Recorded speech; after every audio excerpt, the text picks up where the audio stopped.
ৰেজাউল কৰিম চৰকাৰ আমচুৰ প্ৰাক্তন সভাপতি তেওঁ যিটো কংগ্ৰেছৰ পৰা পদত্যাগ কৰিলে তেওঁ UDF-ত মানে জইন কৰাৰ কাৰণে যা যোগাৰ চলাইছে সেই ক্ষেত্ৰত আপুনি কি ক'ব? ৰেজাউলে ক'ত জইন কৰিব খুজিছে মই নাজানো। ৰেজাউল আমি সদায় লগ পাই থকা মানুহ, কিন্তু এটা কথা মই খাটাংকে ক'ব পাৰোঁ যে কংগ্ৰেছে ৰেজাউলৰ প্ৰতি বৰ এটা ন্যায় নকৰিলে। বিজেপিৰ এজেণ্ট বুলিয়ে কৈছে।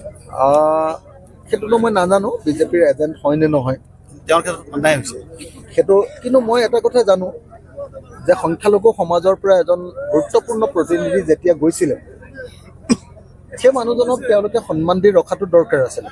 কিন্তু তেওঁ যি বক্তব্য প্ৰকাশ কৰিছিলে সেইটোৰ লগত মই আকৌ দ্বিমত আছিলোঁ।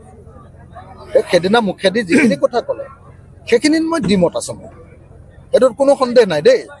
তেখেতে যিটো কৈ দিলে যে ধুবুৰীক আমি শিৱসাগৰ কৰিম, শিৱসাগৰক আমি ধুবুৰী কৰিম, সেইটোতো মই 100% বিৰোধিতা কৰিছোঁ, আপোনালোকে নিশ্চয় দেখিছে।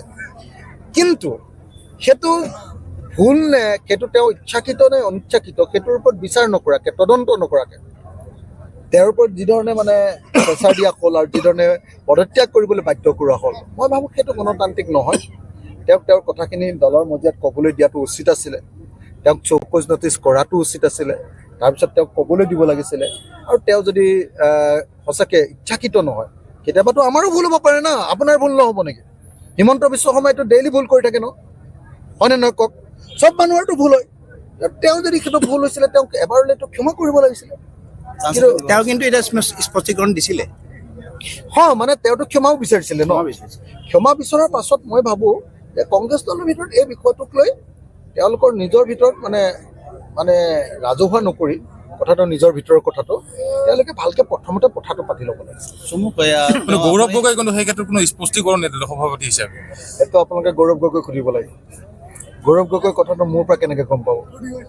আপুনি হিমন্ত বিশ্ব শৰ্মা চৰকাৰক প্ৰভাৱটো দিলে দিয়াৰ কথা কৈছে চমুকৈ। মানে হিমন্ত বিশ্ব শৰ্মা হ'ল অসমৰ এই সময়ৰ এটা দানৱ চৰিত্ৰ, এটা অসুৰ চৰিত্ৰ। সঁচাকৈ যে আমি ভাওনাবিলাকত যে অসুৰবিলাক চাওঁ,